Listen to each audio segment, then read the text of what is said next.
yeah, let's go. Hey, hey, hey, hey, yo. Hey, hey, hey, hey, yo. Welcome, everyone, to the Fantastics Inside of Baseball podcast. I'm Blasi, along with Brandon Kamerman from Fantastics and InsideOfBaseball.com. Brandon, how we doing? We're doing good. How are you? I'm tired. You're sick. Yeah. It's snowing Must be here. 2 weeks into April, huh? It must be 2 weeks into April. That's exactly right. That's my most vulnerable time here in the early spring, right here. So, Yeah, well, for me, it's staying up all these late nights, checking lineups, checking fab, and not getting enough sleep because of it. how's it going? How are you enjoying it? I'm enjoying this baseball season a lot so far. I get a little frustrated at this point, especially because I'm mostly centered around the Red Sox and things like that. But I get a little frustrated with the weather at this point. I want some good weather baseball. I know, and we got to be a little bit patient for that. Here on the West Coast, it just started getting nice just these last couple days, and I think we should be pretty good this weekend. We have a minor league baseball team here, and they opened their home season this week, and had a couple rain delays, but now I think they're good to go. And so baseball's here. We're ready to go.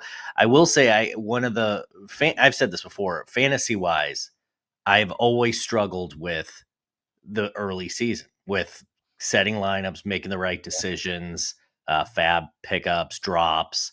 The first 3 weeks or so of the season, it has always bit me. And once again, I've had some struggles in the early going. I usually pick it up when I feel like I get a better feel for my teams. But kind of dealing with that as I always do. Well, okay, let's talk about that a little bit because we talked about it with Skylar in the last podcast. It's a frustrating time of year for us, for guys here at Fantastics and InsideOfBaseball.com, because you can't really go back to previous stats. You can't really do much with this year's stats so far, so we get frustrated. But we have to do a show today. We have to make claims today. We have to do lineups today. So we have to make decisions today based on what we have. So what do you think the source of your struggle is? I think it's. Uh, I probably play matchups too much. I mean, I don't know if I have a great answer because I've never really answered it successfully. Yeah. I think pitching wise, I play matchups, and it's really hard to do that because we don't have a feel for the offenses yet, right? Right. So, benching a pitcher against the Angels because it's the Angels. Well, the Angels have been good so far offensively, and so I know, right? that And you got Houston and Atlanta that are struggling. Those are teams you'd normally right. avoid. It's hard to wrap your head around it. Right, Cincinnati, I thought Cincinnati was going to be this great offense this year, especially at Cincinnati, such a great hitter's park. And yet there have been a lot of dominant pitching performances against the Reds in Cincinnati this year. So that's another example.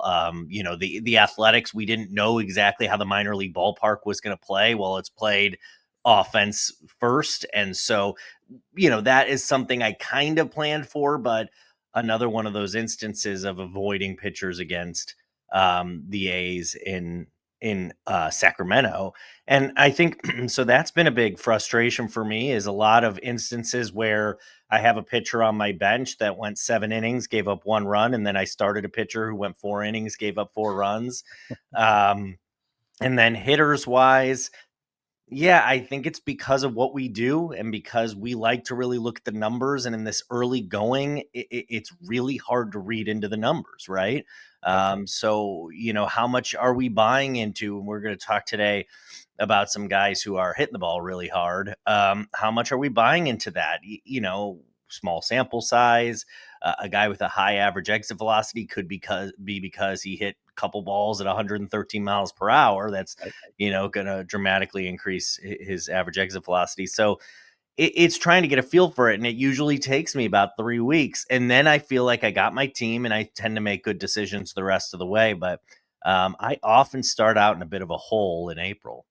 There's a lot of streaking in April too, both from a pitching standpoint and a hitting standpoint, because I think, we saw the Devers situation up here in Boston where he went, and struck out 19 times in his first 21, 24 at bats, whatever it was. And you feel cold and you get up to the plate and you're looking at the scoreboard and you're hitting 111 or 143. And that plays in this team's player psyches. And I think it works the other way when players get hot coming out of camp, especially young kids. They get hot. Christian Campbell Mhm. use another Red Sox. They get hot and they just start to feel it, and it's a little bit more streaky because you're a little bit more emotionally involved in April, or you're a little bit more hyper focused on it in April than you are in June, for example. Someone goes hot for a week in June, it's not as big a deal as it is coming out of the camp, coming out of camp in April. I think that's true of pitchers too. Pitchers get off to rocky starts, and it tends to stay with them, so it's hard to read. Yeah, and I think, it's something that I worked, and I know everybody kind of deals with this of not overreacting, right? Yep. We saw what Bailey Ober did in his first start, absolutely got obliterated. And you immediately start to think, oh man, did I make a mistake ranking Bailey Ober as high as I did, or should I not have drafted him? And it's one start, and we Yep. see this, right? And he's looked pretty good in his last couple starts since then. But that ERA is still sitting there at, I think, like 7 or something because of that first start. And you're not going to be able to get rid of that. And I'm dealing with my pitching here in my house league, and I picked up Brady Singer and Kubik lately, and I watched them both last night. I was watching the games at the sportsbook, got to watch both of them, and the outings didn't look great from a statistical standpoint, but it was basically they pitched really well. They gave up the homer at the wrong time. They gave up the homer with 2 guys on base, and they pitched pretty decently at that point. So the numbers tend to get skewed, small sample size, and you got to kind of look into the starts and see what the player is doing as opposed to going just all right, 3 runs in 5 innings, not great. Well, it was really a little bit better than that. Yeah, and we talk about it all the time. And essentially, we're a little over 2 weeks into the season, and if you take a 2-week sample size at any point in the season, you're not going to read too much into it when the season's over, right? But here, that's the 2 weeks that we have. And Yep. so those are the numbers that we have. And so again, it's trying to make decisions, as I head into Sunday Fab. We're recording this on Saturday. As I head into Sunday Fab, um, trying not to overreact, but also you don't want to wait too long, Right. right? Yeah. Um, You you can know, underreact just as easily as you can overreact. sure. A guy in real deep leagues, I do a lot of those really deep leagues, this. And so a guy nabbed a bunch because it was before he signed, was Tommy Pham. Hmm. Not that I was, doing flips to get Tommy Pham, but it was just kind of value there at that point. In a He's deep been league, terrible. yeah. He's been terrible, and so it's like, do I cut bait with Tommy Pham? I mean, that's a minor one. Obviously, we could talk about more important one, more impactful ones, but that's kind of the things you're dealing with here. Is like, if this was again July and he had a rough 2 weeks, you wouldn't think about it Yep. much. But it is what we have, and it's what we know right now, and you got to make decisions. And again, you don't want to wait too long on some of these guys, but you also don't want to overreact. That's And the let's balance. say this again because it has to be said every year. We put a lot of emphasis on the draft season, and I don't think you can win championships in the draft. You can lose championships in the draft, but I don't think you can win them. And I think if you look at your leagues over the course of time, what you're going to find out is the guys who finish first are the guys who work hardest during the course Hmm. of the season. Not necessarily make the most moves, but are on top of it more, make the changes. They're willing to cut bait on a guy. They're willing to ride the hot hand a little bit. They massage their roster throughout the season. It's really hard to do really well, just draft and then just sit back and watch it. Yeah, no, absolutely. And that's the thing is it's playing that balance right now. It's trying to find the balance of not overreacting, but also not waiting too long, being smart, and being active. Because yeah, I mean, you don't want to wait too long, or else, first of all, good players are taken, but also you're draining your roster with stats of guys who are struggling. Yep. And we're going to do pitching a little bit later here. We do an exit velocity today. We'll get to start on that in a second. We're going to do pitches a little bit later. Here's the thing, and this is an important point of emphasis for me for the last couple of years, is that you don't have to wait on pitching as much as you used to. Young pitchers can be good. Pitchers make changes. They're like feral dogs. That's what I say. They find things, right? So if a pitcher is pitching really well in his 3 or 4 starts into the season at this point, you need to look at it a little bit, even based on his history, because maybe he found a cutter. Maybe he found a little bit better grip on his changeup.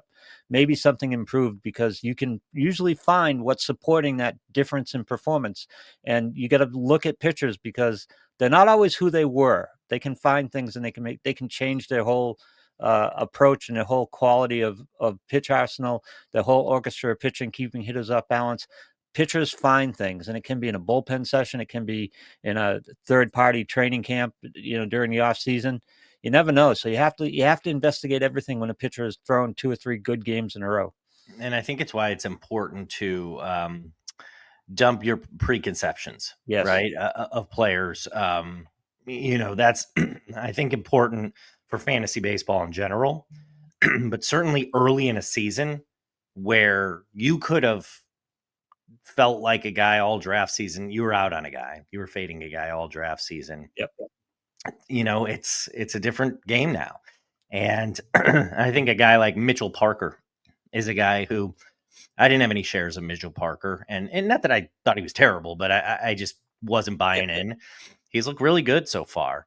He's got a little extra velocity. He's doing some different things. I know they said he worked on a new pitch in the offseason, and so I've started to put in some bids on Mitchell Parker, seeing if I can acquire him this way or that way, and it's been good so far. I mean, that's just an example of a guy who maybe he reverts back to the guy I thought he was going to be, or he's just improved and he's a better pitcher than I anticipated. Yeah, changes in organization are huge too as well. When I see pitchers change organization, it's really, you got to pay attention if the performance level changes, because a new development team, again, all they got to do is, and sometimes it's placebo effect. Sometimes it's move 6 inches towards third base on the rubber, and the pitcher goes, "Oh, this is great," and it's really not much of a difference, just in his head a little bit better. But that's the way pitchers are; they find things. Hitters more and more are doing it that way too. You can find from year to year, hitters figure out things, I guess is the way to put it with hitters. We're going to talk about exit velocity, and you went with high exit velocity leaders. And I think that's a little bit more, you can lean into it a little bit more than low exit velocity and worrying about that, because that can be skewed really easily. And as you said, you can skew this early, you can skew high exit velocity, you certainly can, but it's more difficult to do. And if you're maintaining a high exit velocity, that's pretty good. And the proof of this is that the list you sent, there's very few players that are unexpected on this list. No, yeah, I mean it's mostly the usual guys. There are a few interesting ones, though, Yeah. right? And we'll talk about them. That's one thing that I think is worth noting is, yeah, the guys you expect to be on the list are on the list, but when you see some of these guys who maybe jump off the page to you as a surprise, that's worth noting. It's also, I oftentimes measure these StatCast metrics for health. It's not a perfect, a perfect metric, but if a guy is hitting the ball 100 miles per hour consistently, I'm feeling pretty good about his health and his swing right now. At least, we're going to get to Rafael Devers on this list, and that's a real perfect example of where it just, this kind of trying to figure out what the hell happened at the start of the season and whether it was health related and whether it's something we need to pay attention to. Well, he's healthy. This is what we've established. You just can't hit the ball this hard with a shoulder injury, with a wrist injury. You know what I mean? And so that's where it's like, this it gives us a little bit of an insight into that, and then also brings a few sleepers off the page as well for us. All right, let's start with Pete Alonso. And this list, I'm going to tell you right off the bat, because I've been chuckling all morning while I'm looking at this list, because I look at the quality contact numbers, and 65.9% hard hit, barrel rate of 29%, exit velocity of 97.6 on average. I mean, we know Pete Alonso is a power guy, and he's performing really well. He's got his head together, signing the contract extension. Maybe that had something to do with it, but he's hot off the start. And it's really interesting to see these high exit velocities, because we assume in bad weather, the exit velocities aren't going to be great, but some of these guys just overcome that whole thing. Yeah, quality of contact had actually dipped the last couple of years for Alonso, and maybe it was leading up to that contract year or whatever it may be. Maybe he did battle a few injuries, but minor injuries. Maybe that was it. But certainly, you got to imagine he's pretty healthy right now with what he's doing. He's also, his plate discipline's been spectacular. Oh, I know, right? In the early going, and he's always been for a big power hitter. He's always had pretty decent strikeout rates, but it's been exceptional in the early going. It's not going to continue that way, where he's probably going to have more walks, than strikeouts. But that's a good sign as well, to just see he's locked in right now. And I mean, it's there in those advanced metrics: a contact rate of 85%. Swinging strike rate only 6%, strikeout rate of 9%. Those numbers won't continue, but they are really impressive in the early going. But it's also showing in the stats we want to see. He's hitting 378. He's got 4 homers. I mean, everything looks fantastic right now. And yeah, I mean, again, his quality of contact numbers had taken a little bit of a dip the last couple years, nothing extraordinary. But in the early going this year, I mean, it's just excellent. He's just absolutely crushing the ball. All right. So this is, if you're not familiar with us, if you're new to the podcast, you can find us wherever you found this podcast. But insideofbaseball.com is a great place to find us and listen to the podcast and check out the baseball blog. Lots of stuff free to non-subscribers there. Samples of what we send out to our subscribers on a daily basis. You should check it out if you're not familiar with us. But this is basically what we do throughout the year is we'll pick on a category, we'll pick on an indicator stat. And what it does is it gives us a list of players to talk about. Then we delve into it a little bit. And you brought up a really interesting point. Couple interesting points with Alonso that we tend to forget at this point. Quality contact had dipped a little bit. 2 years ago was sub 40% hard hit rate, 89% exit velocity. It's not bad. Barrel rate of 14%, but it's a dip from what we saw from him. So this is a real rebound. The plate discipline, though, he was at 11% and over 30%, 11% swinging strike, 30% chase rate. He was above those marks, which we don't get worried, but that's with a slugger, we kind of accept some of it. But 6% and 23% this year, and 9% and 29% last year. So that shows me that this is an established game. This is not, I mean, he's not going to maintain 6 and 23, but his plate discipline, his plate approach has gotten better. Yeah, no question. I think that is something that he has improved on throughout his career. And, maybe as he improved his plate discipline, some of those power metrics, the quality of contact did go down a little bit to adjust. But, he's still only 30 years old. I know that may seem ancient to some people, but you can still improve. You can still get better.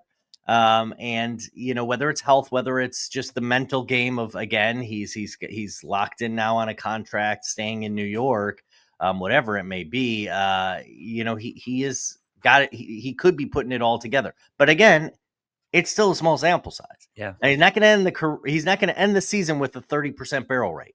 Not going to end the season with a 66% hard hit rate. Those numbers will regress. But in the early going, we're seeing kind of that potential, and we know Pete Alonso has that great power potential. We're seeing it in the early going. Well, players are getting kind of second lives. This is something you can dig into a little bit because at 30 years old, I mean, he was a power guy. He just did what he did at that point. But at a certain point in a player's career, you go to the third-party training sites, you go to the third-party development, driveline, things like that. You start paying attention to your body a little bit more. Look what happened with Aaron Judge when he was getting hurt all the time, and he just decided to become more pliable and try to be hurt less. Players pay more attention to these types of things as it gets later in their career because they want to get that one last contract, right? Or they want to play longer. They want to be viable into their mid-30s. And I think we can see that your development isn't over at 30 in Major League Baseball anymore on either side of the ball, either on the mound or at the plate. No, and Pete Alonso still has plenty of home runs to hit, plenty of career left. And look, he only signed that 2-year contract. It's a player option. Yep. So it's possible he's a free agent after this year. Yeah, he's on a prove me contract, so he can get himself some money if he plays well. And again, maybe he's focused more. I don't know what he's done on third party or off season development, but players tend to do this at this point in their career when they get a contract coming. Yeah. Just one note with Pete Alonso too. 6 balls he's hit over 110 miles per hour already. That's incredible. I mean, He's a stud. Yeah, that's ridiculous. 22 balls over 100 miles per hour. I mean, it's been really impressive in the early going. All right, Ben Rice is a guy that might not have expected to be on this list. Again, 97 mile an hour exit velocity, hard hit percentage is 72%. He's crushing the ball. He's just lining the ball up. Yeah, unlike Pete Alonso, he's struggled a little bit more with plate discipline. Hasn't been terrible, but that's one where when he hits the ball hard. Swing hard, hit hard. Now he is walking a lot. So, it's one of those sort of 3 true outcomes. And I don't know if Ben Rice exactly qualifies, but it's been that way kind of in the early going. 17.4% walk rate, but a 28% strikeout rate. But, he's got 3 home runs. The quality of contact numbers are off the charts, as you were saying. He's walking, he's struggling with contact, but when he swings hard. That's kind of what Ben Rice is right now. But what's nice is because that on-base percentage is high, because of the high walk rate, he's getting those opportunities in the leadoff position for the Yankees. And as long as he's getting that opportunity, man, I mean, the sky's the limit for what he could put up fantasy wise, hitting in front of the big boppers in the Bronx. So I really think that Ben Rice is a guy that, I think some people were questioning. Obviously, was a rookie last year, started off hot, dipped off at the end, but he has the potential to really beat his draft day value. Now he's a good fit where he is right now. He's only had 134 batted balls in his major league career at this point. Max exit velocity of 111. That was this year. Not super high end, not super elite. More than enough at Yankee Stadium, though, right? Yeah, it's an advantage for him to hit at Yankee Stadium. He's a left-handed hitter, and so it's a good fit for him. Hitting it at or near the top of the lineup is obviously a huge benefit for him. I know there's some concern maybe for some people that eventually, he could lose. He's mostly played DH. When Giancarlo Stanton comes back, we don't know when Giancarlo Stanton's coming back. Yeah. Right. And so, I wouldn't worry too much about that. And the thing is, if Ben Rice continues to hit with this quality of contact, they're going to find a way to get him in the lineup. He's just been one of the better hitters on the Yankees right now. He's also chipped in a couple stolen bases. Hey, I'll take that. And so, yeah, I think right now you ride Ben Rice. I mean, obviously, I think he should be owned in every fantasy format at this point. And I think you ride him right now, and I wouldn't worry too much about it. We don't know what's going on with Stanton. No. Stanton, whatever you get is going to be bonus this year. We really don't know what's going on there. 56% pull rate early in the season. Nothing to get too terribly worried about, but pull hitters are a little bit easier to beat than the guys who spray the ball around. So this might be something where he might be asked to make an adjustment somewhere in here.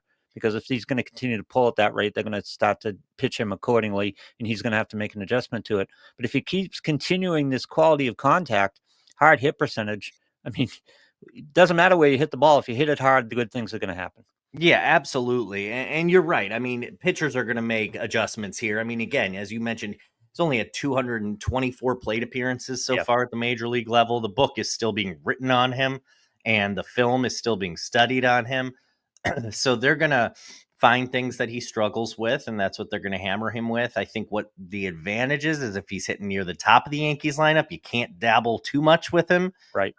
Because you're not wanting to walk him ahead of Judge, and so and you won't, because he's willing to take a walk. Exactly. I mean, and they are walking him, and probably part of the reason is because they're trying to find what he's struggling with. But again, when you're hitting at it's much easier to try to figure it out when he's hitting eighth in the lineup. But at this position, he's in a really good spot to take advantage and get the pitches he wants. Shohei Ohtani's quality of contact numbers aren't as good as Ben Rice's. Oh my gosh. We're going to see Shohei Ohtani take a backseat to Ben Rice. I didn't even write anything about Ohtani. I know. What's the talk about at this point? He's good. He's really good at baseball. I mean, there's nothing different, right? I mean, this is what he does. He's Ohtani. Yeah, and I chuckled at the 96.6 exit velocity is 66% hard hit percentage. But you know what? And that's 58 at bats. It's really not too far off from last year over a full season, over 600 plus at bats. He's just damn good. He is unbelievable. And yeah, I mean, I know maybe there's some concern of when he does get back to pitching, is that going to impact his hitting? I mean, first of all, we've seen him put up elite offensive numbers even when he was pitching, even in a full season of pitching. I think it might impact his plate appearances a bit.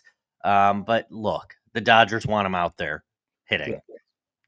He's a force in that lineup. And so I think he's going to be fine. You're not going to do well doubting Ohtani. Just ride with it. No, I mean, I think it's a great point, actually. I know we say it kind of tongue in cheek, but like, I think people have been waiting for the shoe to drop, not the shoe to drop off, but waiting for like, this can't be real, right? Yeah, exactly. And it is. I mean, at this point, how can we doubt it? He's done everything that you could ever expect somebody to do. So like, I'm not doubting him. I mean, he's probably going to put up another ridiculous offensive season, and there's no reason to question him. I don't think there's any doubt he's going to put up another ridiculous It obviously stays healthy. That's the caveat with everybody, but Ohtani is what he is. I mean, just go with it.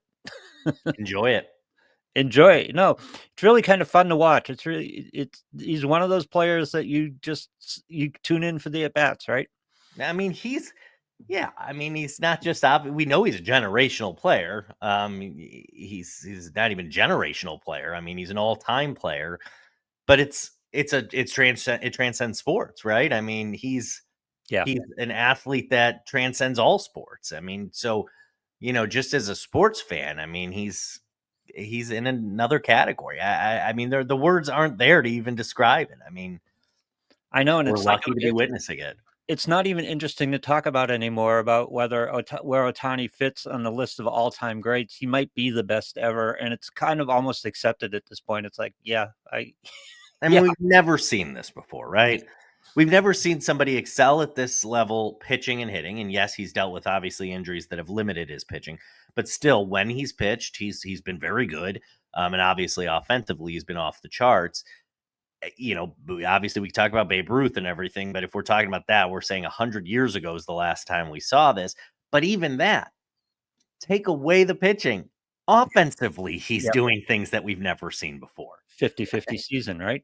I mean, it's incredible. I mean, it really is. We're lucky to see it. We're lucky to see what Otani's done, and I don't think there's any guarantee we're ever going to see something like this again. All right, it's kind of the same theme with Kyle Schwarber. Kyle Schwarber is just doing Kyle Schwarber things. This is who he is, right? And he's just continuing to put it out at 32, by the way. Yeah, I mean, yeah, never question Schwarber's ability to hit the ball hard and put up high exit velocities. He's always been able to do that, low to mid 90s in average exit velocity throughout his career. Early going, some improvements in plate discipline. I don't know if I'll expect that to continue. Strikeout rates the last 3 years were in the high 20%, 30% in 2022 and 2023, and then 28.5% last year. Right now, it's 20%. That'll probably go up as things level out. Yep. But it has led to a nice batting average in the early going of 280. That's probably going to regress. But the quality contact, as has been the case, is off the charts. He already hit one of the hardest hit balls of his career, the hardest hit ball since 2018. That was a 462-foot home run off Chris Sale, which is pretty impressive. Not just because Chris Sale's really good, but lefty. Which early in the career, Schwarber was a platoon player because of his struggles against lefties. And that has gone out the window. I mean, the guy can hit lefties and hit them hard as well. And so I think that's something that has developed over his career as well. But yeah, I mean, not much to say. It's not a huge surprise that he's on this list. But in the early going, it's been a really nice start for Schwarber. And we tend to lump him into the whole slugger category, and he is a slugger, but he's got good plate discipline, just good plate discipline overall. He's got a good approach along with the obvious power that he has. Yeah, and he's always been a guy who's taken walks as well. And he's doing that again in the early going. And so, his ability to put up numbers across the board. I mean, he's coming off back-to-back 100 years and runs in RBIs and almost did it in 2022, fell 6 RBIs short. So he's well on his way to 3 straight 100. Like, that should not be discounted. Sometimes we overlook that in fantasy. If you're in a standard 5x5, a guy like Schwarber, who, a lot of times we look at it as like, well, he's a drain on batting average. Right. But what he is as a drain on batting average, he's a huge boost in run production. And so I think that sometimes we overlook the runs and RBIs category, but he's a consistently dominant guy, hitter in those categories. And if you're in an OBP league, you upgrade him accordingly because he's an absolutely. OBP player. Yeah. OBP league, I mean, the biggest downside for Schwarber, of course, is he's util only. Yep. So you kind of have to factor that in depending on what your format is. But an OBP league, I mean, he jumps up dramatically in terms of value. All right, Jonathan Aranda is the first real surprise on this list. Everyone's going, who? I know. And, Aranda, unlike Schwarber, I talked about Schwarber being a platoon guy early in his career. Aranda's still a platoon guy. He hasn't gotten a hit yet against the lefty. He's only had 6 plate appearances. So you have to factor that in, is that he's still a platoon player, but he is absolutely crushing it against righties. And look, if you look back to last year, it was only 128 at bats. I mean, the guy's only got 327 at bats career. Yep. But last year, 46.4% hard hit rate, 92 mile per hour average exit velocity, 16.5% barrel rate. Yeah. The quality of contact's there for him.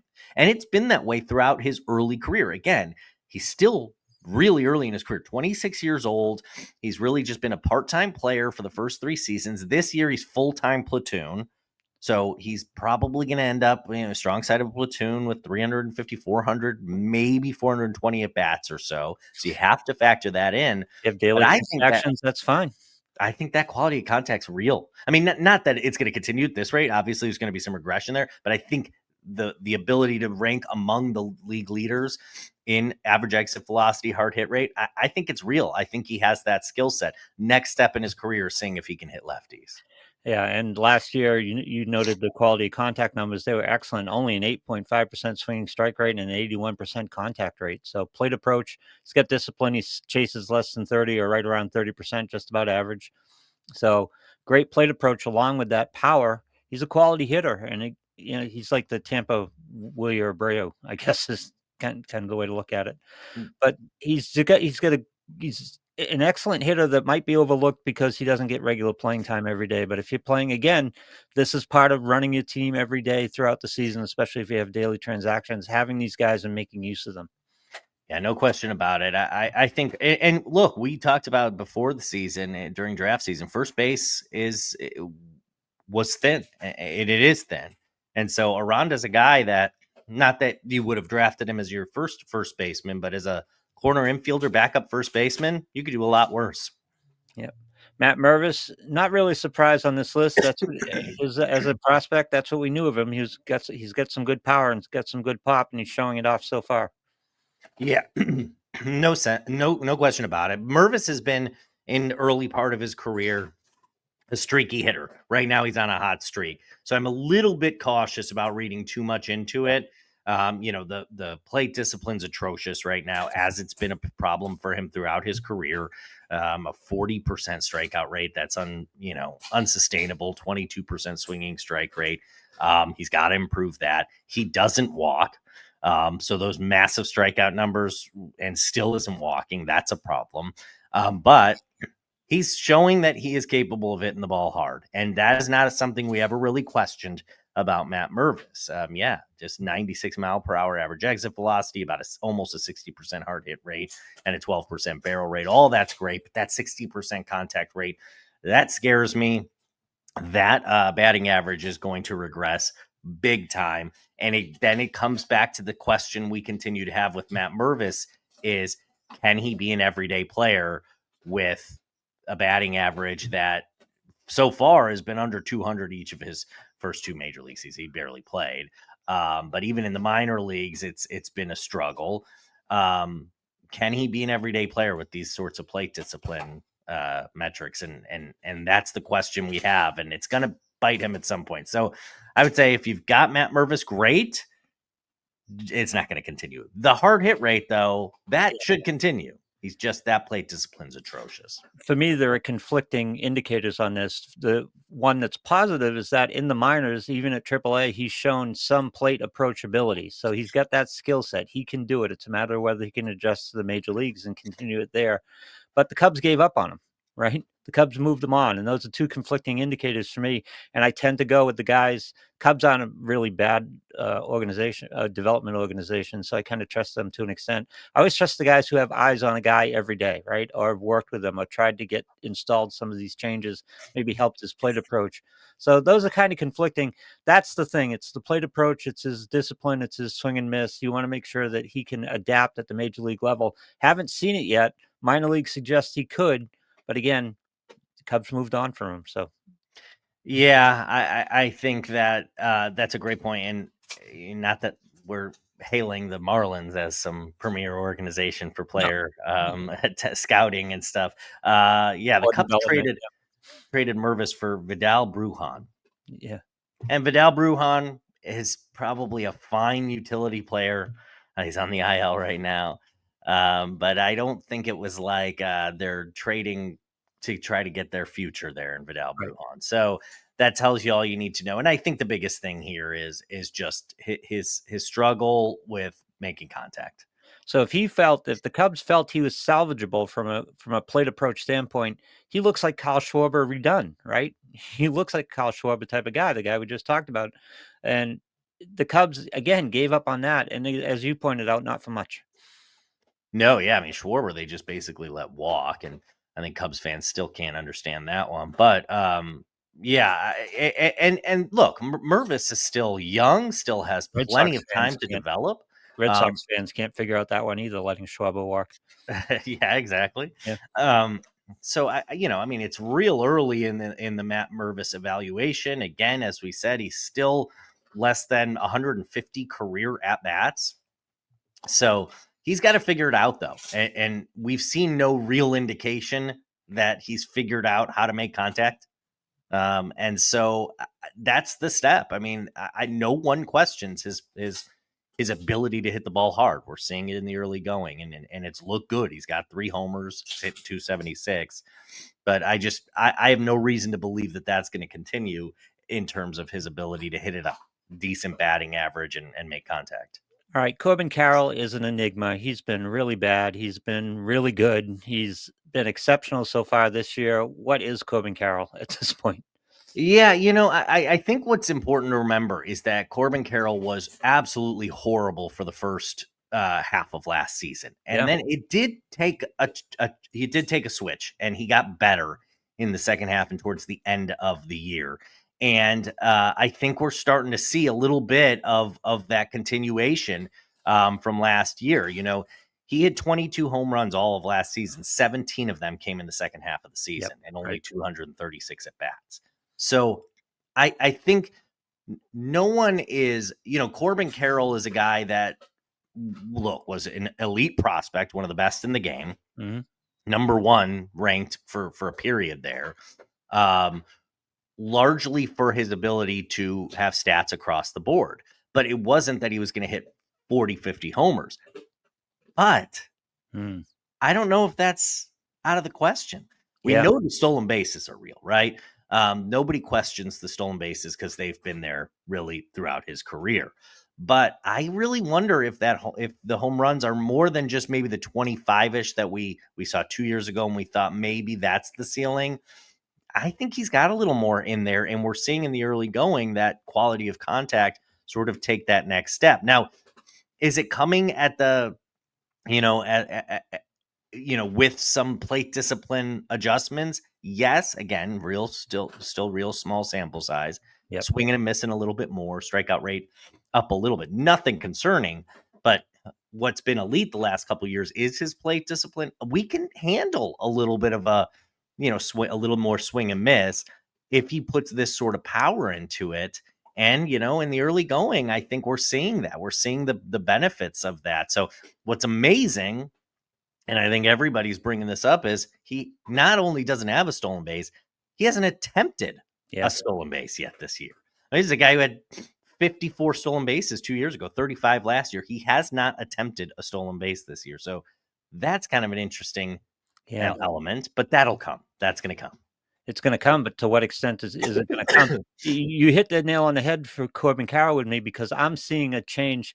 It's old school, but it's the model. He's about 1,300 at bats, 2 years of regular playing time. Swinging strike is up, chase rate is up, pull rate is up, lift rate is up. It's the power coming into his game. This is an adjustment. This isn't slippage. This is just him being more aggressive and taking a bit of a different role at the plate. And I think the stolen bases have been kind of put to the side a little bit. I don't know if we're going to see 35 stolen bases, but we might see 35 homers. I think you're exactly right. I think he's becoming a middle of the order producer, which is not what he was when he came up, and not what we were necessarily thinking he was going to be. But I think he's assuming the role. Yeah, and in the early going, it's interesting to see he's been able to hit most pitches throughout his career. Breaking and off-speed pitches, though, has not hit with the sort of power. I mean, that's pretty traditional for most players. But in the early going, off breaking pitches has a 96 mile per hour average exit velocity. So it's actually a little bit better than his average exit velocity against fastballs. And 4 of his 5 home runs so far have come off non-fastballs. Yep. So that's a really good development to see. And again, like you said, players develop. And last year was a very classic sophomore slump. and again, it was really half the season. The numbers overall don't look as exciting, but it really was a half season struggle for him. And he was better in the Sometimes second half. sometimes when you have that struggle and you come back and you play well in the second half, it almost amplifies your comfort, right? Because Hmm. he looks like the whole stat line looks like a player is much more comfortable being a little bit more aggressive with the ball. And I think that comes from, he had his doubts. I'm sure we all had our doubts after the first half last year, but we settled those doubts in the second half and he's coming out and he goes, now I'm the guy. Now I'm the alpha. I'm going to take over. Yeah, no question about it. I think that, and again, this is a guy who's 24 years I old. know. And so, I mean, there's still so much upside for Corbin Carroll here. And we're starting to see in the early going. And, um, these quality contact numbers, you can't really fake them, right? I mean, they they can be boosted, like we said. Average exit velocity can be boosted and a little bit skewed, but you can't fake the ability to hit the ball that hard. Right. And he's doing it consistently right now. So really exciting for Corbin Carroll. You mentioned, you called him an enigma right off the bat. I think he was one of the biggest question marks in the first round. And this question of whether you'd rather him, Julio Rodriguez, you'd rather him or Juan Soto or guys along that, in those lines. And in the early going, the two enigmas to me were in the middle of the first round, Kyle Tucker and Corbin Carroll. They've both been spectacular in the early going. Yeah, well, in Corbin Carroll's case, I think he figured it out. I mean, if we're doubting him ourselves outside, what do you think it's like for him inside, especially during the first half last year? And again, I think there was a huge sense of relief, and it amplified his confidence coming into this year because he had a really strong finish.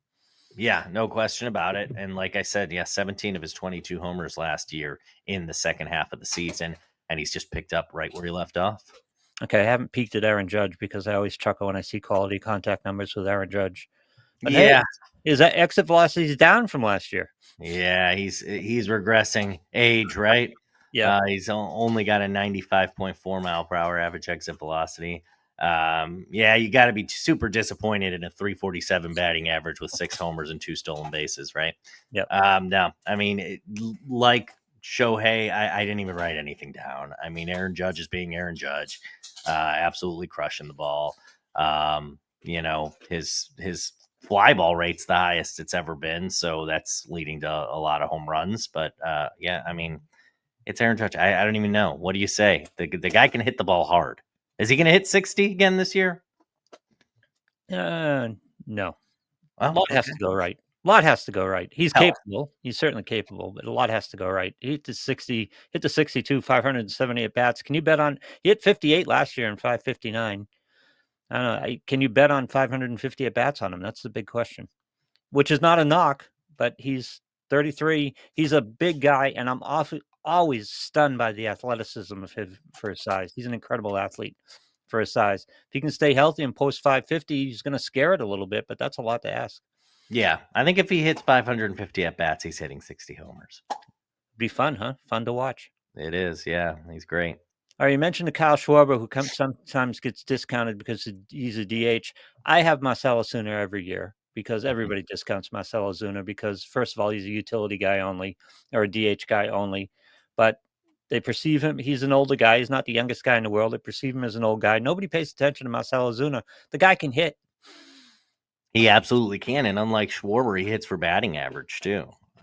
He doesn't strike out to the same degree as Schwarber. He consistently hits with this high, really good quality of contact in the early going and 96.2 mile per hour average exit velocity. I mean, that's extraordinary. That'll regress a bit.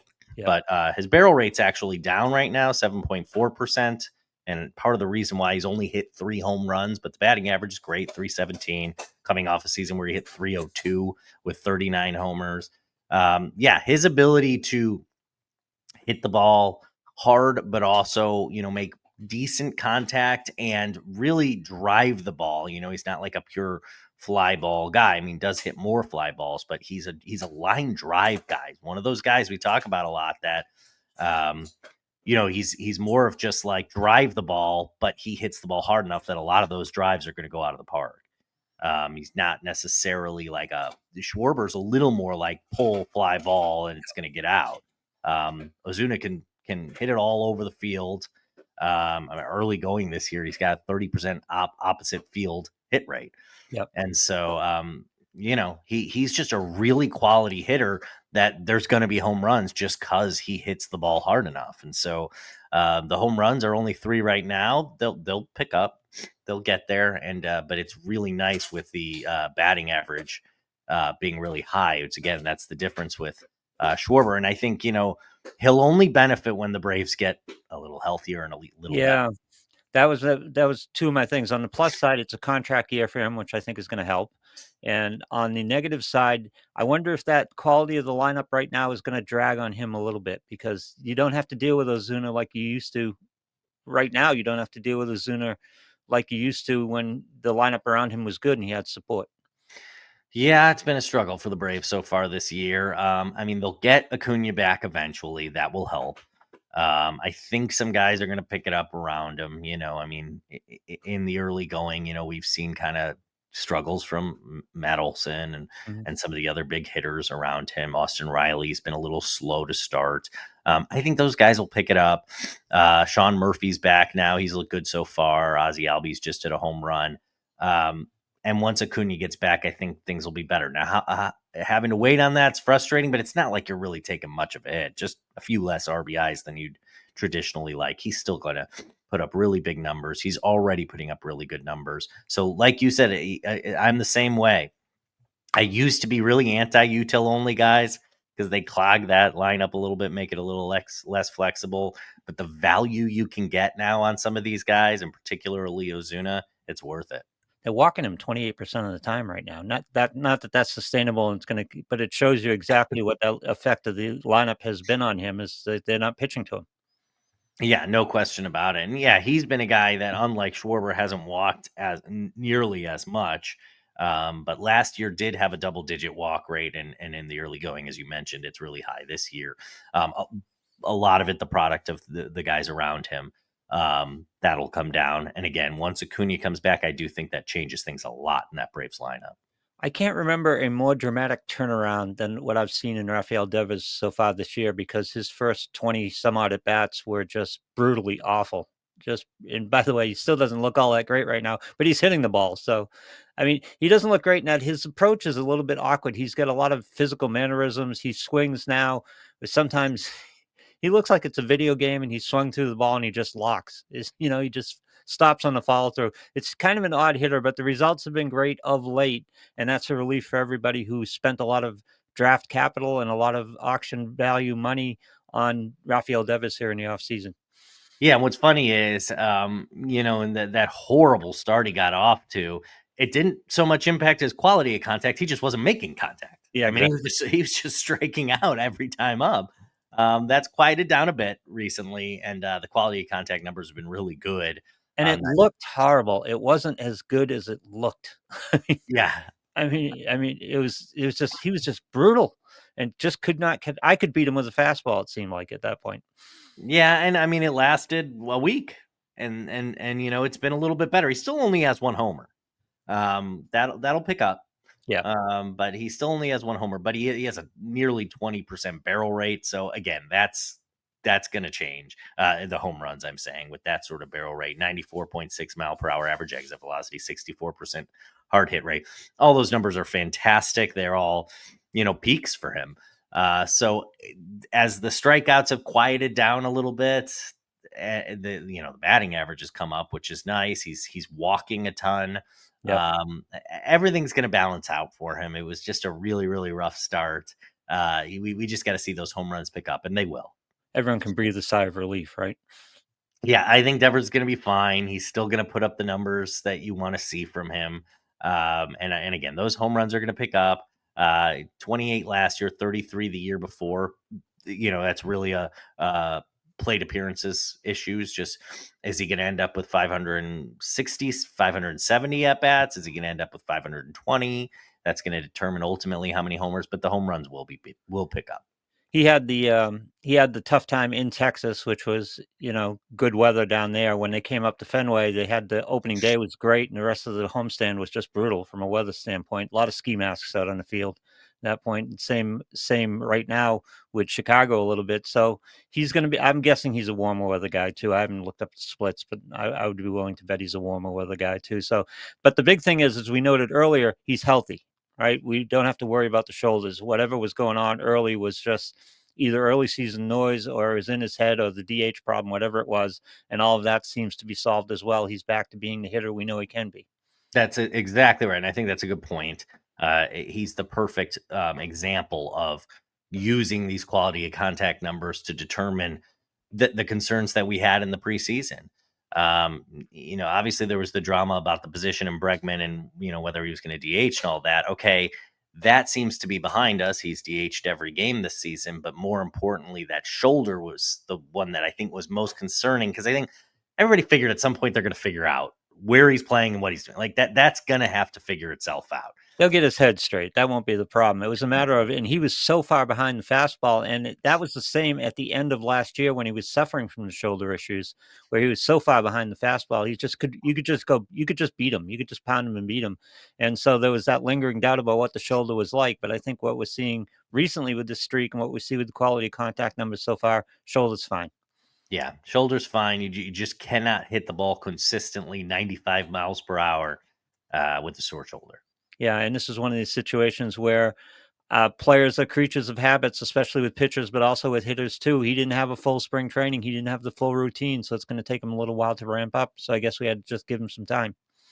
Yeah, he looks good now, and if anybody if you were able to jump on him early, somebody was already willing to trade him away. Hopefully, you got in on that, and maybe you still have a chance with only one home run, but he'll be fine. He'll put up the numbers he puts up.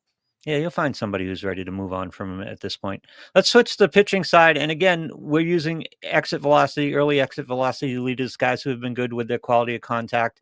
And with the pitching side, it's a little, I don't know if we can lean in quite as much because there's more sample size, but it's easier to skew at this point, especially if you got to face the bad offense on a bad weather day or something like that. We're only talking about 2, 3, maybe 4 starts for these guys at this point. So we don't lean into these quite as much, but it still tells us something and what it does is it picks out pitchers in this case, that we should be interested in breaking down and taking a look at where they're at. Yeah, I think that's the very best we can do. You make the important thing here is there's sample size with both hitters and pitchers. It's more stark with pitchers, and a lot of the reason is where did they pitch? What was the weather when they pitched in that game? And for Kyle Hendricks, who tops this list, he's played Tampa Bay and St. Louis on the road, and not strong offenses, either of them. It's just hard to read too much into something like that. But yes, it gives us a chance to look a little into these guys and what we're seeing. But I think the hitters, it jumps off the page. It's a little more impactful to me. It's a little more important in my evaluation than it is for the pitchers.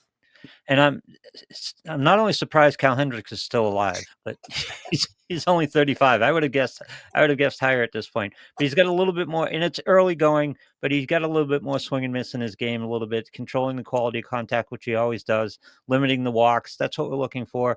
Doesn't strike out guys as much as we'd like, but you can pick your spots with Cal Hendricks and get a productive pitcher out of him. Yeah, I mean, Kyle Hendricks' game has been to limit quality of contact because we know it's not to strike guys out. So, that swinging strike rate's up to 10%. It's he's not going to be striking guys out. But his ability to limit quality of contact's always been the key for him, and he's done it through 2 starts against weaker offenses. His fastball though is down to 86.7 miles per hour. I mean, we know it's always been low, but that's the lowest it's ever been. So at 35 years old, he's even regressing from what looked like regression early on. But this is a guy changing all the time, and his velocity is stunning. But the fact he's only throwing the fastball 15% of the time is also stunning. I mean, in the major leagues, you get a guy who gets away with throwing a fastball 15% of the time, and he's out of the sinker, and he's using it 43% of the time. So this is one of these things that the book is going to come out on that as well, because this is a change that hitters are seeing, and it's not in the scouting report to this point. Yeah, he's always been a guy whose changeup has been his best pitch, and he's always been able to fool hitters with that way. I mean, that's been the key to his game. But I'm just not buying in. 4.04 xFIP. He's just not going to continue to pitch like this. His left on base percentage is 94%. That's just way too high. So those numbers are really going to adjust, and he's going to be the Kyle Hendricks. Does he have occasional nice starts? He does. And if you can try to target him against weaker hitting offenses, that's probably the best way to go. But he's going to get hit around a bit at some Well, point. who's more perfect to face than the Cardinals and Tampa Bay at this point, where they're young kids that are looking for velo, right? They have trouble dealing with an Arsenal. Exactly. Yeah. And yeah, so it's been a good start to his Angels tenure. I have a feeling it's not going to continue. Nice moving to LA to finish the career, huh? Not a bad gig, especially with the weather right now in Chicago. Going from Chicago to yes. All right, so Ben Brown is on this list. The ERA isn't great, but his quality of contact. Is it Ben Brown? Yeah. Hunter Brown. Hunter Brown, yeah. I'm sorry, Hunter Brown. Yeah, Hunter Brown has looked really good in the early going. I know he was not a sleeper for people in draft season, but a guy who people were really buying in on to potentially take that next step into the higher tiers of starting pitchers, and he's looked like it in the early going. His velocity's up. That's been really encouraging. He did this last year. He started off in his career, his first couple seasons, but really 2023 was his first full season, and he was giving up troublesome quality of contact. He really made a change last year to limit that quality of contact, and it looks to be continuing this year. An 84 mile per hour average exit velocity, 27% hard hit rate allowed. I mean, that's extraordinary. Meanwhile, strikeouts are up. His swinging strike rate is up to 13%. His walks are down. Everything looks really good in the early going in that quest to become that next level pitcher. Now, again, he's had 3 starts at home against the Mets. Okay, that's a bit of a troublesome start, and that was his worst start of the season. Yep. At Minnesota, at Seattle, those are 2 struggling offenses. So again, sample size, what's going to happen when he starts to face tougher offenses? Things could turn around a little bit, but we are seeing some consistency from last year in keeping that quality contact down. And meanwhile, his strikeouts are going up a little bit. Yeah, and this is the thing. You can there are 2 things that are happening positively here, and you can see the change in this. First of all, he's moving away from his fastball a little bit, and he's got the knuckle curve, and he's got I think sinker going on with that as well. Just keeping hitters off balance a little bit more. And he was never going to be a huge strikeout guy. He's been a power pitcher, but he's never going to be a huge strikeout guy. So they've kind of shifted his strategy with him, where he's not, and it's not pitching to contact. And I know people get upset when I say that, but they want to limit the walks, and they want him to be efficient at this point, because he's not going to strike out 13. If he strikes out 6 or 7 in the start and just doesn't walk anybody, he's going to be fine at this point. So he's controlling his walks. He's controlling his he's got his ground ball rate up to 61% so far this year. His ground ball rate has always been healthy. Keep the ball on the ground. Don't walk guys. Strike out guys when you need to. That's the formula, right? And that's what Houston has found for him at this point. Yeah, and it's working really well. Now, I'm not sure I believe that the walk rate's going to continue to be, it's 4.6%. It's been in the 8s in his, early going of his career. And Yep. as I mentioned, his 3 starts that he's had so far, his first start was against the Mets. He walked 3. Didn't walk anybody in his last 2 starts against weaker offenses. As he faces the tougher offenses, maybe tries to dabble a little bit more. Yep. Gets a little too fine with his command. And so I think we could see that walk rate go up a little bit, and that's going to impact everything else, but doesn't give up home runs. As you mentioned, he really keeps the ball on the ground. And the fact that, his quality of contact is low also is another way to avoid home runs. So I'm not worried about the walk rate, but I do just think it's going to come up a little bit. That's going to raise the ERA a little bit. But everything else looks really good. Looks like he is developing into, a really, really important quality pitcher. Well, hopefully the emphasis now is not you have to strike out more, it's that you have to walk less, because he's gonna Yeah. strike out enough guys. And again, be efficient, don't walk guys, keep the ball in the ballpark, and it usually works out well. And Houston is on board with this. They understand the concept here, and they've had a lot of time to work with him and cut that walk rate, and they haven't seemed to make much progress. So maybe this is just early season noise, but if they can cut that walk rate, I think it's going to be important for him. Yeah, no question about it. I mean, that's really been the biggest difference. I mean, the quality of contact's really good, but the biggest difference is his ability to limit walks while again his velocity's up. His fastball, his four-seam fastball is averaging over 97 miles per hour. I mean, that's really, really good. That's up from where he's been. And so his ability to add that velocity but not lose control has been really encouraging. Yep. So let's keep an eye on that walk rate because that's going to determine his future, I think. Because if he reverts back to the three per nine, he's going to be back where he was. I think. I think that's the important thing that needs to be cut right now. Yeah, no question about it. All right, Jeffrey Springs. Do we have to look at Oakland? Oakland's been a pretty good pitching development team recently. They actually Yeah, have very good pitching development capability. yeah, they have, and Springs right now is doing just a phenomenal job of limiting that quality of contact in the early going. Again, 32 years old, so this is going. I mean, he was already in a good pitching development team with Tampa Bay, but he goes to I can't say Oakland, right? Sacramento now. Challenging ballpark, but has been able to manage things with the really good quality contact, 84 mile per hour, 84.5 mile per hour average exit velocity. Barrel rate's only 4.4%. So that's been really good so far. Two of his starts have been at home and both against really quality offenses in San Diego and Chicago, the Cubs. His first start, he looked dominant. That was at Seattle. So again, at Seattle is a good place to pitch. Hasn't looked as good the last couple starts, but he has managed to still keep the average exit velocity down and the quality of contact down. Just struggled more with walks and better offenses and gave up a couple homers and such. So, I mean, I don't think Jeffrey Springs is turning into, an ace or anything of that ilk, but I think, it's been a nice start so far for him. And health is important because he's dealt with health with injuries the last couple of years. He's a worthwhile streamer, though, somebody to watch. Yeah, avoid him against the good offenses and start him at Seattle. All right, Sean Burke of the White Sox. Some good news for the White Sox, although not showing Is up. there good news for the White Sox? That was good news last night for the White Sox, but that's true. Yeah. 2-10. Yeah. That's where the White Sox are. Yeah. Sean Burke, I don't know if I'd say it's good news. He's, I guess, managed to limit quality of contact. Nothing else has looked good for him, though. Yeah. He isn't striking out anyone.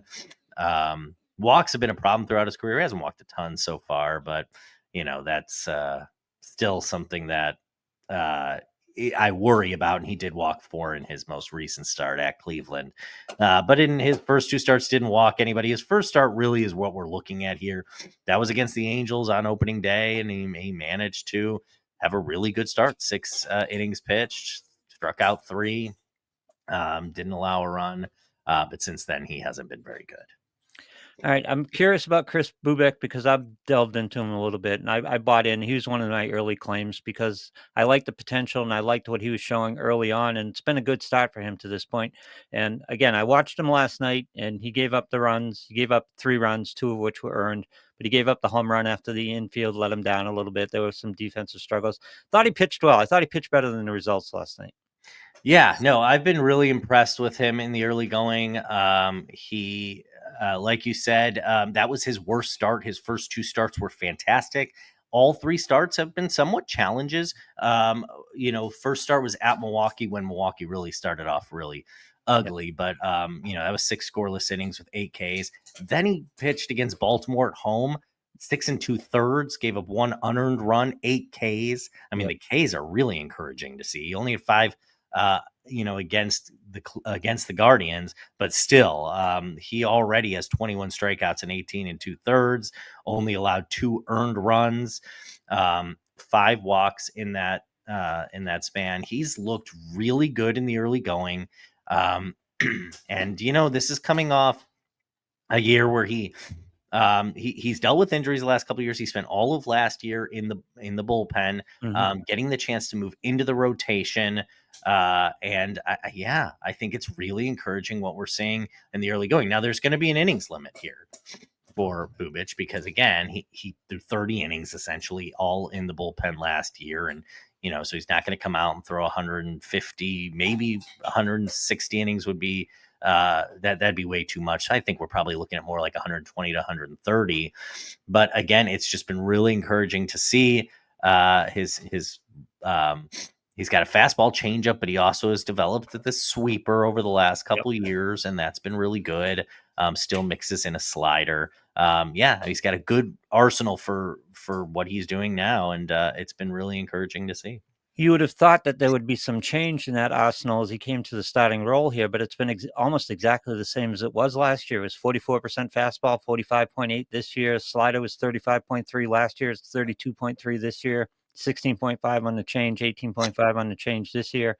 He learned something. He learned about that arsenal, and he learned to make that fastball play up a little bit because his velo isn't great. He's a very good locator, and his velo isn't great. But he's got three pitchers that he makes it difficult for batters to straddle those pitchers. So it helps his fastball play up a little bit and his lack of velo.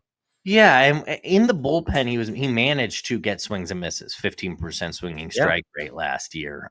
Again, pitching out of the bullpen's a little bit different. I think there was question whether he could continue that this year. And then in the early going, it's about almost exactly the same swinging strike rate. The strikeouts are up. I'm not sure I can fully buy in that the strikeouts are going to remain this good, but the fact that I don't think they're going to be a drag as they were early in his career is, I think, really exciting.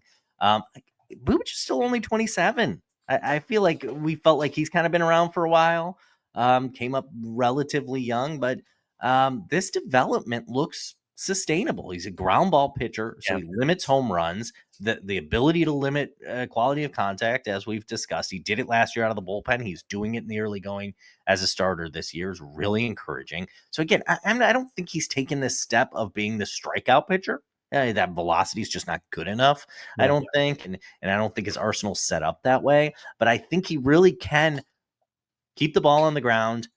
He's always been excellent at, well, not always. Early in his career, he struggled with walks. He's been excellent though the last few years, and he's looked good early in this season. So limit walks, keep the ball on the ground, low quality of contact. I think this is real.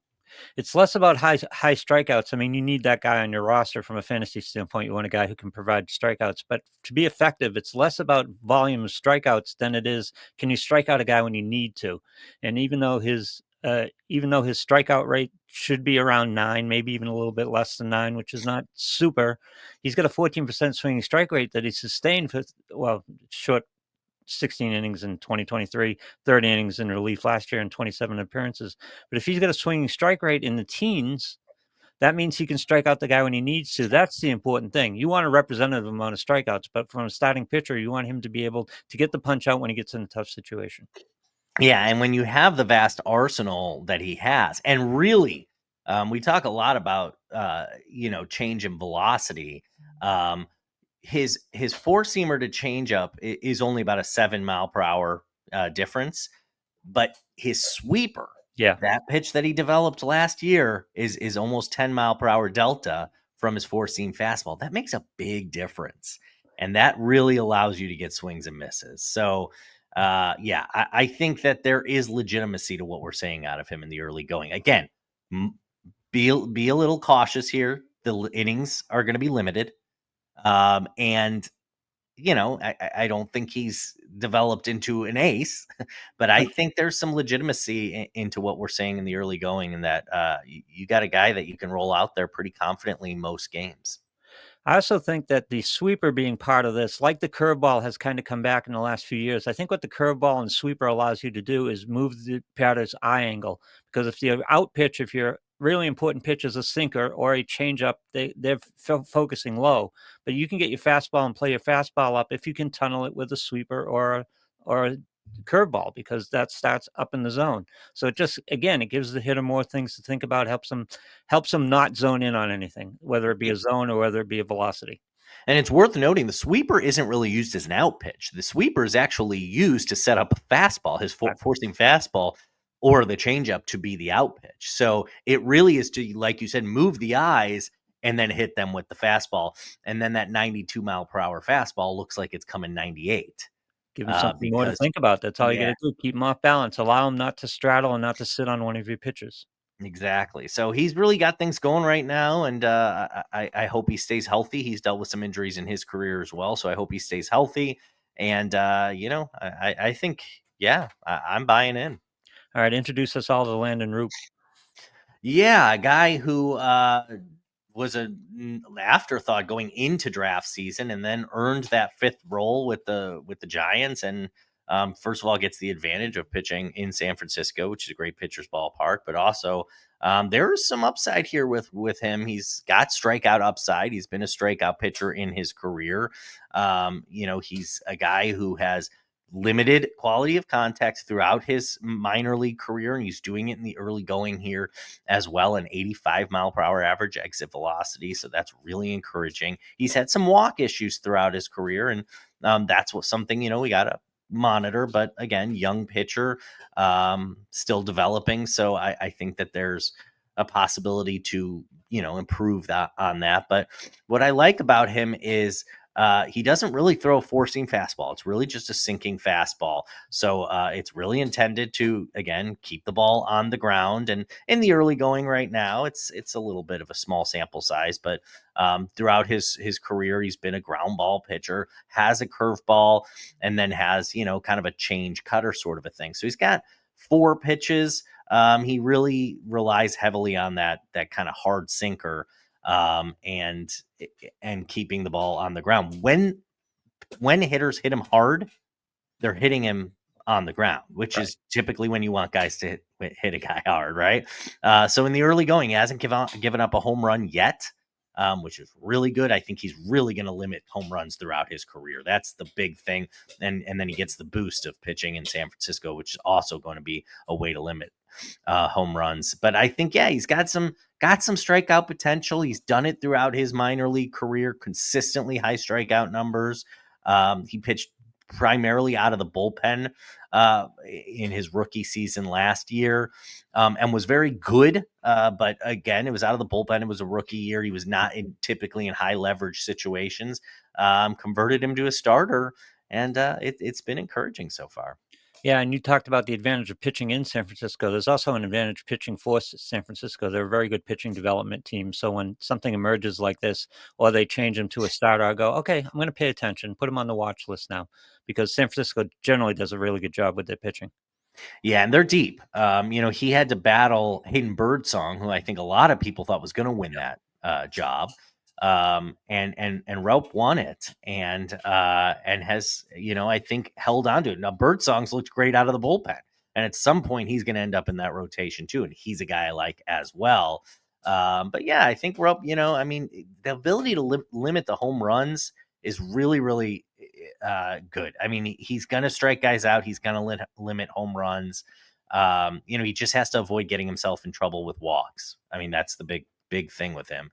And if he can do that, so I think he's, a streaming pitcher right now. And I think he's one of those guys that is where you can be smart with your streaming. Is it's not so much you're streaming him just against sort of those classic poor offenses. Really stream him against teams that aren't as patient. Yep. That's the big key, I think, with him. His first start, he went up against Houston, a little bit more of a veteran offense, walked 4 guys. Last start against Cincinnati, younger, more aggressive, didn't walk anybody, gave up 1 run in 6 innings. So I think if you can target those offenses that are less patient, more aggressive, I think he's going to excel against those. Yeah, sit him against the Indians, in other words. Yeah, right. All right, let's talk about Tariq Skubal from this standpoint, because it's interesting, and he's just very good. But normally when we talk about velo pitchers and strikeout pitchers, we're not usually they give up worse quality of contact than we would usually like, because usually if they're hitting them, they're usually hitting them pretty good. But his quality of contact has been excellent. On top of swing and miss hasn't quite been there. Swing and miss has been there, but strikeouts haven't been there. But a guy with good swing and miss, good velo, and good quality of contact, what's not to like? Yeah, I mean, he's just a great pitcher. He's got that 97 mile per hour fastball. That's his primary pitch, but he's able to switch it up with a changeup that's almost 10 miles per hour slower. He can sink it. He can He's got that slider as well. So he's got a bunch of different pitches that are going to really allow you generate balls hit not off the barrel of the bat. I mean, that's really the key here. So he's just been exceptional at limiting that. 6.7% barrel rate allowed last year, 4.2% the year before. It's 10% this year. That's just sort of small sample size. It's going to be a low barrel rate. So he limits quality of contact. We know he has the ability to strike guys out. He doesn't walk anybody. He's elite. I mean, it's been not quite as dominant a start as we might hope. I'm just not worried about it. His last start was really, really good. That was against the Yankees too. 6 scoreless innings with 6 strikeouts. Didn't walk anybody. Only gave up 4 hits against the Yankees. So that's really good. And then just, wasn't quite as dominant his first couple starts. First one was at the Dodgers. That's the best offense in baseball. And then he did strike out 8 against Seattle. So he'll be fine. He's great.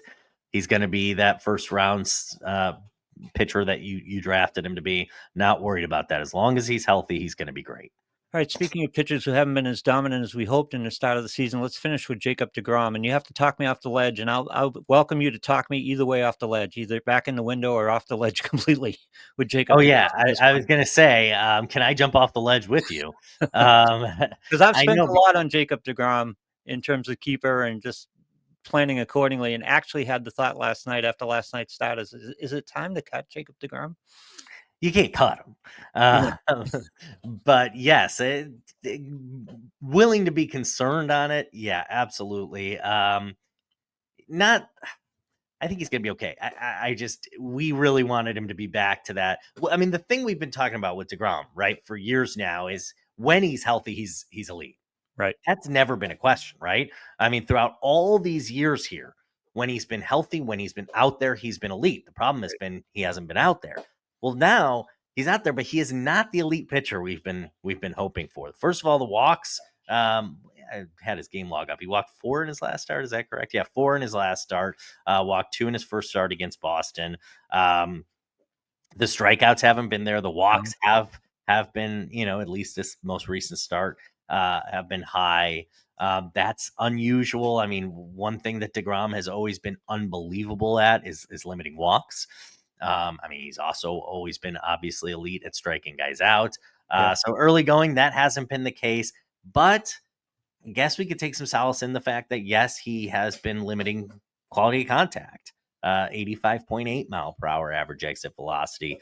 Barrel rate's a little bit high, but again, barrel rate is way too small of a sample size to read into barrel rates right now. So I really wouldn't play too much into that at all. It's average exit velocity, and it's been really good. It's always been good throughout his career. It's been really good this year. We talked a lot about in the preseason about how he was going to dip his velocity a little bit to try and stay healthy. You have to wonder, is it too low? I mean, we know he can because he did a couple times in spring training ramp it up to 100. Does he need to get more up to the 98?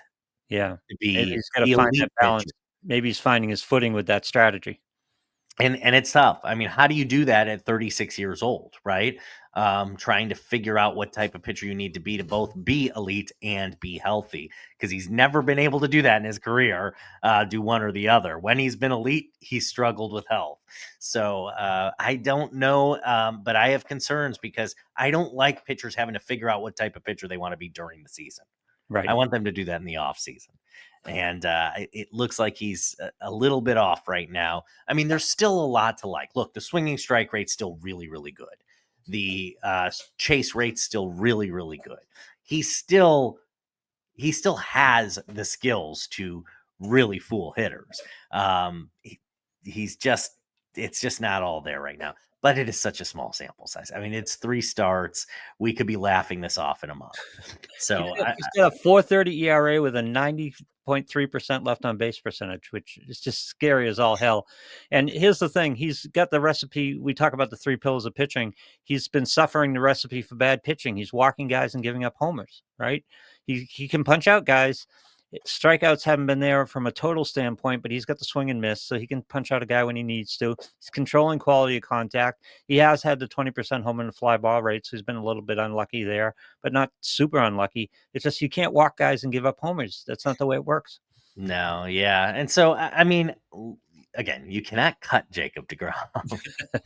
And It you was still a have to fleeting thought. It was a fleeting thought. That's all. you're still starting him every start. Like, I can't even, you cannot bench him. Yeah. You can't cut him. You can't bench him. Keep rolling him out there. But am I concerned? I'm not concerned that he's going to be a bad pitcher. He's not going to finish with a 4.3 ERA. He's going to improve on that. But you drafted Jacob DeGrom to be elite, right? Yes. That was why you drafted him. You drafted him for 2 ERA with 12K per 9. Yeah, And that's the it's just not important there. That's the important part. We talked about it earlier, where you want those guys in your rotation that your starting pitchers who can pile up some strikeouts, and that's one of the things you wanted from him. You could put up with a 3.50 ERA. He's going to get some strikeouts, and the strikeouts aren't there, which is kind of scary. And of course, the ERA isn't there either. So it's a matter of trying to figure out for us what's the strikeout level going to be going forward. And I just think you're right. I think he's still trying to figure it out, and I think eventually he just gets frustrated and just goes back to being Jacob DeGrom. Yeah, I mean, at some point, Jacob DeGrom is a competitor, and he's not going to be okay with what he's doing right now. So, Well, remember the knock we had on him? We kept saying Jacob DeGrom can't do what he's doing now. That's not the way he is. He goes out and throws till he hurts himself, right? yeah, And he's doing exactly what we didn't think he could do. How long it's going to last, I have to question. and we'd love for him to stay healthy all year, but I'd rather him throw till he hurts himself. Yeah. Well, we quote Skyler all the time: "Be good or be hurt." Right? Yes, and right now he is neither. He's not hurt and he's not good. All right, that's it for us on the Fantastics Inside of Baseball show. Go check us out at insideofbaseball.com. There's the baseball blog as well. And you can check us out there. Check out the free samples for non-subscribers. If you haven't gone to insideofbaseball.com or the baseball blog, take a trip. It's going to help you out. There's a lot of free information there for you. And then if you want to subscribe, we'll help you win your championship all year long. Brandon, we'll see you next time. All right, see ya. Take me out to the bar.